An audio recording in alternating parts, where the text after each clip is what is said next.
चलिए पॉलिटी या भारतीय राज्य व्यवस्था में जो अगला टॉपिक है हमारा, वो है हमारा रिटन कॉन्स्टिट्यूशन और अनरिटन कॉन्स्टिट्यूशन, यानी लिखित संविधान और अलिखित संविधान।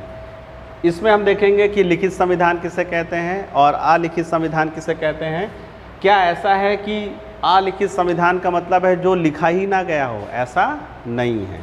तो दोनों को अगर हम देखना शुरू करते हैं तो रिटन कॉन्स्टिट्यूशन की अगर बात करें, लिखित संविधान की, तो रिटन कॉन्स्टिट्यूशन को उस संविधान को कहा जाता है जिसके सारे प्रावधानों को क्रमबद्ध रूप से लिखा गया हो। जो भी प्रोविजंस हैं उनको सीक्वेंस में लिखा गया हो। जैसे कि अमेरिका का संविधान, एक समय एक टाइम पीरियड में इसको लिखा गया। भारत का संविधान सीक्वेंस में लिखा गया, पहले नागरिकता है, फिर मूल अधिकार हैं, फिर आपके जो है राज्य के नीति निषेध तत्व है। इस तरीके से क्रमबद्ध रूप से लिखा जाता है।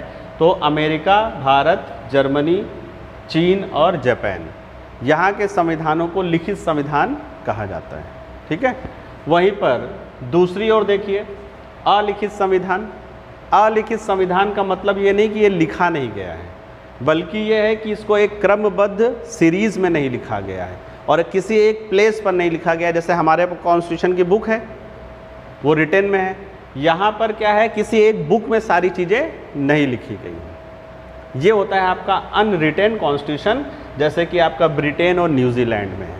यानी वहाँ की संसद के द्वारा जो भी कानून पारित कर दिया जाता है वही वहाँ का संविधान बन जाता है। तो जैसी जैसी आवश्यकताएं होती हैं वैसे वैसे कानून को पारित किया जाता है और वही वहाँ का संविधान बन जाता है। लिखित संविधान की अगर बात करते हैं तो एक डेफिनिट टाइम में, एक निश्चित समय में इसको लिखा जाता है किसी एक ग्रुप के द्वारा, जिसको ज़्यादातर संविधान सभा, कॉन्स्टिट्यूएंट असेंबली के रूप में हम लोग जानते हैं। तो लिखित संविधान में और क्या होता है कि यहाँ पर संविधान की सर्वोच्चता होती है। सुप्रीमेसी ऑफ द कॉन्स्टिट्यूशन आपको यहाँ पर मिलेगा, यानी हर चीज़ संविधान से निकल कर आएगी। सरकार की सारी शक्तियाँ कहाँ से निकलेंगी? संविधान से।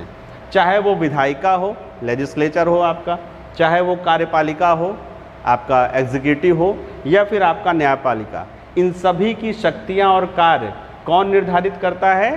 संविधान। ये होता है आपका लिखित संविधान। अलिखित संविधान में हमने बताया कि जब क्रमबद्ध रूप में एक सीरीज में ना लिखा जाए, किसी एक बुक में ना लिखा जाए, तो वो आपका अनरिटन कॉन्स्टिट्यूशन होता है, जैसे कि आपका ब्रिटेन और न्यूजीलैंड में है। ये जो है एक स्वतः विकास की प्रक्रिया का परिणाम होता है, एक सेल्फ इवॉल्व होता है, यानी जो ट्रेडिशन चले आ रहे हैं उसमें से जो परंपराएं अच्छी होती हैं उन्हीं को कानून के रूप में यहाँ पर रख लिया जाता है। ठीक है। यहाँ पर संसद की सर्वोच्चता होती है, सुप्रीमेसी ऑफ द पार्लियामेंट, यानी संसद जो कानून बना देता है वही उस देश का संविधान बन जाता है। यानी संसद के द्वारा बनाए गए किसी भी कानून को किसी न्यायालय में चुनौती नहीं दी जा सकती है। ठीक है। जो भी लॉ यहाँ पे पार्लियामेंट बनाएगी उसको किसी भी जुडिशरी में जाकर उसको चैलेंज नहीं किया जा सकता। यानी न्यायिक पुनर्विलोकन यहाँ पर होगा, जुडिशियल रिव्यू यहाँ पर होगा, और जुडिशियल रिव्यू, न्यायिक पुनर्विलोकन यहाँ पर नहीं होगा। ये है लिखित संविधान और अलिखित संविधान में अंतर, और इससे बहुत बार क्वेश्चन आते हैं, इसलिए इसको आपको बहुत अच्छे से समझ लेना है। ठीक है। फिर हम लोग नेक्स्ट टॉपिक इसके बाद का कल देखेंगे। ठीक है।